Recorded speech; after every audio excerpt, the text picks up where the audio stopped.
ბიძინა ივანიშვილი ბელგიაში მცხოვრებ ქართველებს შეხვდა პრემიერ-მინისტრი, მათ ამომავლო გეგმებსა და ინიციატივებზე ესაუბრა.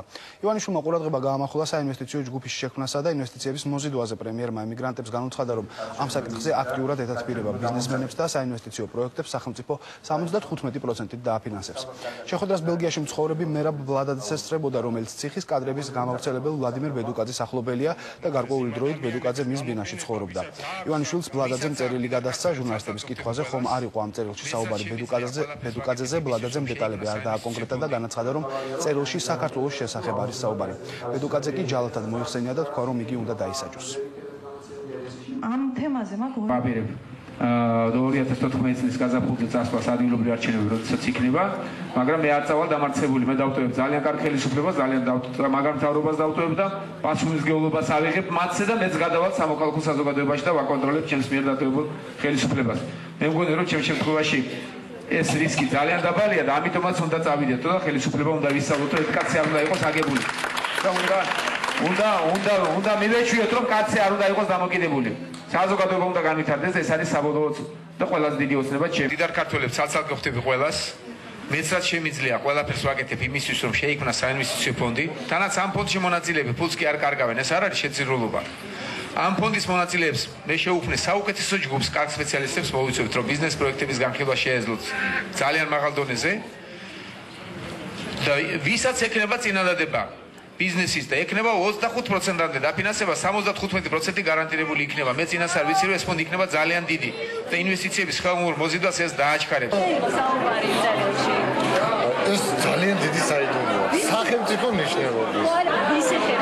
საქართველოს, მხოლოდ საქართველოს, ყველას, აბსოლუტურად ჩვენ ყველას. აღმოჩნდა, რომ ბედუკაძე საერთოდ არგანიზმის თავის დანაშაულს ვერ ხვდება, რომ რა ჩაიდინა საერთოდ. პატიმას რო ცემდა არასრულწლოვანს, იქ კადრებში ხო ჩანს მისი ხმა. ბედუკაძე არის პათოლოგი. აი ვინც იცნობს მისი წრე, ამას დამიდასტურებს. კონკრეტულად მითხარი. კონკრეტულად რო დალევს პატარა, 20 გრამს დალევს, არა всё. ცემეთ თუ არა ეს მაინტერესებს. აუ წერე რა შემოვარ. შეხვედრა, რომელსაც 300-ზე მეტი ქართველი ესწრებოდა, ემოციურად წარიმართა, დიასპორის წარმომადგენლებმა პრემიერ-მინისტრს კითხვებიც დაუსვეს. შეხვედრა საქართველოს სავაჭრო საბრძოლო პალატის პრეზიდენტი კახა ბაინდურაშვილიც დაესწრო. მე მინდა ერთი განმასაცილოს კი მე თუდი სულსის ხალხო შესაძლებელი აბარდი არ შემიგინო სამშობლო და რუსთავის საყვარი ჯობსი ცანცხლესა